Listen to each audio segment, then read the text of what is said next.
G7 media network మీ digital media భాగస్వామి.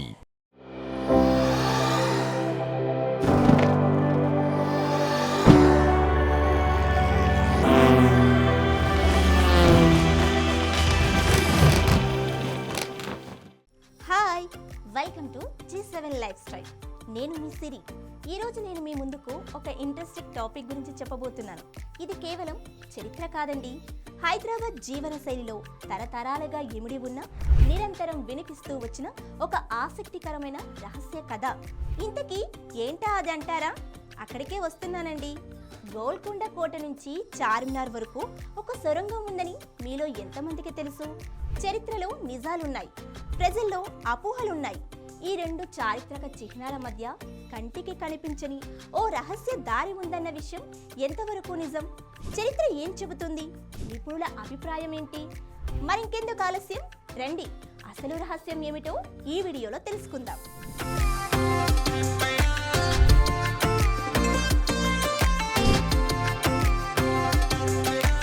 హైదరాబాద్ చరిత్రలో తరచుగా వినిపించే ప్రశ్న గోల్కొండ కోట నుంచి చార్మినార్ భూగర్భ సొరంగం ఉందా అని. ఈ ప్రశ్నకు సమాధానం ఇవ్వాలంటే ముందుగా ఆ కాలం పరిస్థితులు, రాజ్య వ్యవస్థ, భద్రతా అంశాలు అర్థం చేసుకోవాలి. ఇది ఒక్క మాటలో చెప్పే విషయం కాదండి.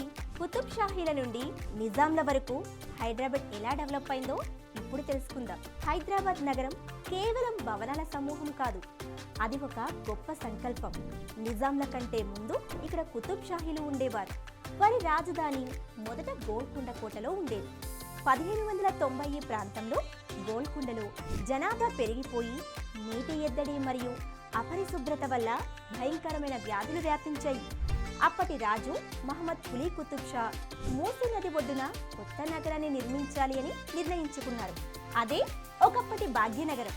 చార్మినార్ అంటే కేవలం 4 స్తంభాలు మాత్రమే కాదు, అది ఒక విజయానికి చిహ్నం. నగరం నిర్మించే సమయంలో ప్లేగు అనే భయంకరమైన మహమ్మారి వ్యాపించి వేల మంది చనిపోయారు. అప్పట్లో దీనికి మందు లేదు. తన ప్రజలను ఈ వ్యాధి నుండి కాపాడుకోవాలని కులీ కుతుబ్ షా దేవుణ్ణి ప్రార్థించారు. వ్యాధి తగ్గుముఖం పట్టగానే ఆ ప్రాంతంలో ఒక గొప్ప మసీదును కట్టాలని మొక్కుకున్నారు. ప్లేగు వ్యాధి నిర్మూలనకు గుర్తుగా, దేవుడికి కృతజ్ఞతగా సరిగ్గా నగరం మధ్యలో చార్మినార్ నిర్మించారు. ఇప్పటికీ చార్మినార్ పై అంతస్తులోని ఆర్చు వద్ద ఒక ఎలుక ఆకారం కనిపిస్తుంది. ప్లేగు వ్యాధి ఎలుక ద్వారా వస్తుందని నమ్మారు కాబట్టి ఆ వ్యాధి అంతమందిందని చెప్పడానికి ఇది ఒక నిదర్శనం అంటారు. ఇరుకైన సందులను తొలగించి వెలుతురు, గాలి వచ్చేలా విశాలమైన రోడ్లు నిర్మించారు. ఎం విశ్వేశ్వరయ్య గారి సలహాతో మూసీ నదికి గండిపేట డ్యాం కట్టడమే కాకుండా భూగర్భ డ్రైనేజీ వ్యవస్థను అద్భుతంగా రూపొందించారు. దీనివల్ల నగరంలో అపరిశుభ్రత తగ్గి వ్యాధులు అదుపులోకి వచ్చాయి. ప్లేగు తర్వాత జనాభా పాత బస్తీ నుండి కొత్త ప్రాంతాలకు అంటే నాంపల్లి, మలక్పేట తరలడానికి రైల్వేలు, బస్సులు ఉపయోగపడ్డాయి. ఉస్మానియా యూనివర్సిటీ, నిజాం కాలేజ్ మరియు ఉస్మానియా జనరల్ హాస్పిటల్ ప్లేగు వంటి వ్యాధులను ఎదుర్కోవడానికి కట్టిన అతిపెద్ద ఆసుపత్రి. ఇలా ఒక మహమ్మారి వల్ల ఎదురైన కష్టాల నుండి నేటి ఆధునిక హైదరాబాద్ పుట్టింది. హైదరాబాద్ చరిత్రలో నిజాంలతో పాటు బ్రిటిష్ వారి ప్రభావం కూడా చాలా ఎక్కువగా ఉంది. నిజాం రాజులకు బ్రిటిష్ వారికి మధ్య ఉన్న సంబంధం వల్ల హైదరాబాద్లో కొత్త రకమైన సంస్కృతి, నిర్మాణాలు వచ్చాయి. బ్రిటిష్ వారు హైదరాబాద్కు 1798లో అధికారికంగా వచ్చారు. అప్పటి రెండో నిజాం రాజు అలీఖాన్ మరియు British governor general lord Wellesley మధ్య ఒక ఒప్పందం కుదిరింది. ఇంతకీ ఏంటా ఒప్పందం? ఆ సమయంలో నిజాంకు 2 వైపుల నుండి ముప్పు ఉండేది. వీరు నిజాం భూభాగాలపై పదే పదే దాడులు చేసేవారు. మైసూర్ రాజు టిప్పు సుల్తాన్ అంటే నిజాంకు భయం ఉండేది. మొదట్లో నిజాంకు ఫ్రెంచ్ వారు సైనిక సహాయం చేసేవారు. కానీ బ్రిటిష్ వారు ఫ్రెంచ్ వారిని ఇండియా నుండి పంపేయాలని చూశారు.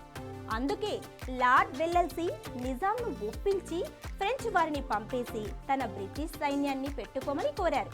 దీని ప్రకారం నిజాం తన రాజ్యాన్ని కాపాడుకోవడానికి బ్రిటిష్ సైన్యాన్ని ఉంచుకోవాల్సి వచ్చింది. ఈ ఒప్పందం తర్వాత బ్రిటిష్ ప్రభుత్వం తమ ప్రతినిధిని హైదరాబాద్లో ఉంచింది. అలా కోటి ప్రాంతంలో బ్రిటిష్ వారి నివాసం మొదలైంది. బ్రిటిష్ వారు నేరుగా పాలించకపోయినా నిజాంల సహాయంతో వారి అవసరాల కోసం అద్భుతమైన కట్టడాలను నిర్మించారు. ఇవి నేటికి హైదరాబాద్లో ప్రధాన ఆకర్షణలు. కోటి ఉమెన్స్ కాలేజ్ బ్రిటిష్ వారు కట్టించిన అతిపెద్ద మరియు అందమైన కట్టడం. ఇది వైట్ హౌస్ తరహాలో ఉంటుంది. హైదరాబాద్కు జంట నగరమైన సికింద్రాబాద్ను బ్రిటిష్ వారే అభివృద్ధి చేశారు. దీనికి మూడో నిజాం సికిందర్ జా పేరు మీద సికింద్రాబాద్ అని పేరు పెట్టారు. సికింద్రాబాద్ రైల్వే స్టేషన్ 1874లో బ్రిటిష్ ఇంజనీర్ల పర్యవేక్షణలో దీనిని ఒక కోటలాగా నిర్మించారు. కాచిగూడ రైల్వే స్టేషన్, దీని గోపురాలు మరియు వాస్తు శిల్పం విభిన్నంగా ఉంటుంది.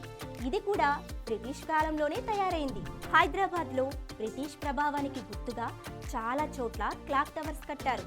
అందులో సికింద్రాబాద్ క్లాక్ టవర్ 1897లో నిర్మించారు. ఇది బ్రిటిష్ వారి పాలనకు 20 ఏళ్లు నిండిన సందర్భంగా గౌరవార్థం నిర్మించారు. బ్రిటిష్ వారి రాకతో హైదరాబాద్లో కొన్ని కొత్త మార్పులు వచ్చాయి.